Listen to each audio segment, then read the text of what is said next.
Paulo, ngiting tagumpay sa birthday ni Kimi. Kim Pao date dinner.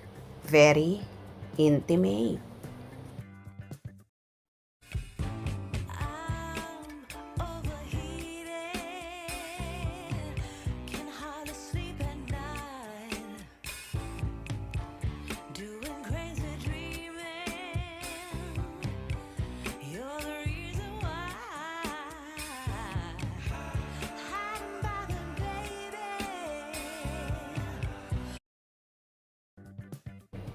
Ngiting tagumpay ang lahat ng mga fanay ni Kimcho at Paolo Avellino dahil sa mga naglabasang video na kung saan magkasama nga ang dalawa. Aba, tila natupad nga ang dasal ng mga fanay na sana ay magka-date ang Kim Pao sa birthday dinner party ng actress. Host, negosyante ha. Ramdam kasi ng mga fanay na magkakaroon ng very intimate dinner party si Kim na yun na nga, mga malalapit sa puso lang niya ang imbitado. Iba pa syempre ang showbiz birthday party talaga na kung saan ay imbitado ang lahat na mga kaibigan sa showbiz o mga nakasama sa trabaho.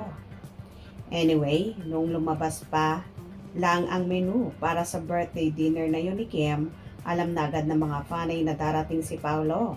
Kasi nga, may mga pagkain sa menu na alam nilang pwedeng lantakan ng aktor. Alam naman natin si Paolo na hindi basta-basta kumakain ng kung ano-anong pagkain. Si Paolo nga kasi ay pescatarian na mas bet ang gulay at isda, diba? At yun na nga, hindi naman sila nabigo dahil sa video na pinost ni Jake Galvez ay makikita ang pink salmon in tequila cream sauce and grilled cauliflower broccoli. At yes, sa isa pang video ay makikita na todo smile si Kim. At syempre kasama nga si Paolo ha. At super happy nga ang mga fanay dahil kitang-kita ang matamis ng ngiti ng dalawa na magkatabi sa dinner table. At sabi nga, mas lalo ngang gumanda, gumuwapo ang dalawa na habang tumatagal ay lalo yatang nagiging bagets ang itsura at mas nagiging fresh pa nga.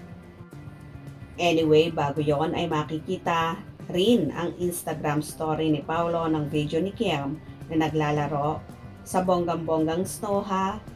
Unguarded moments na nila. Nagbalik sa pagiging bata si Kim na pahiga-higa sa makapal na nyebe. Sabi nga, ang mga ganong video ay halimbawa lamang ng mga collection ni Paolo ng mga moment na kuha niya na si Kim ang subject.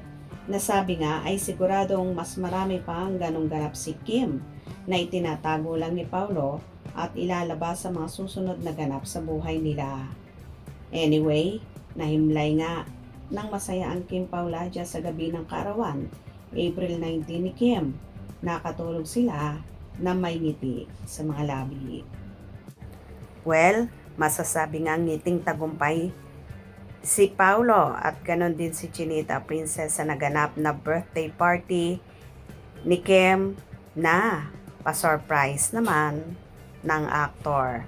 Handa na nga bang ipaglandakan ni Paolo si Chinita Princess? Hope you enjoy. Please subscribe for more info.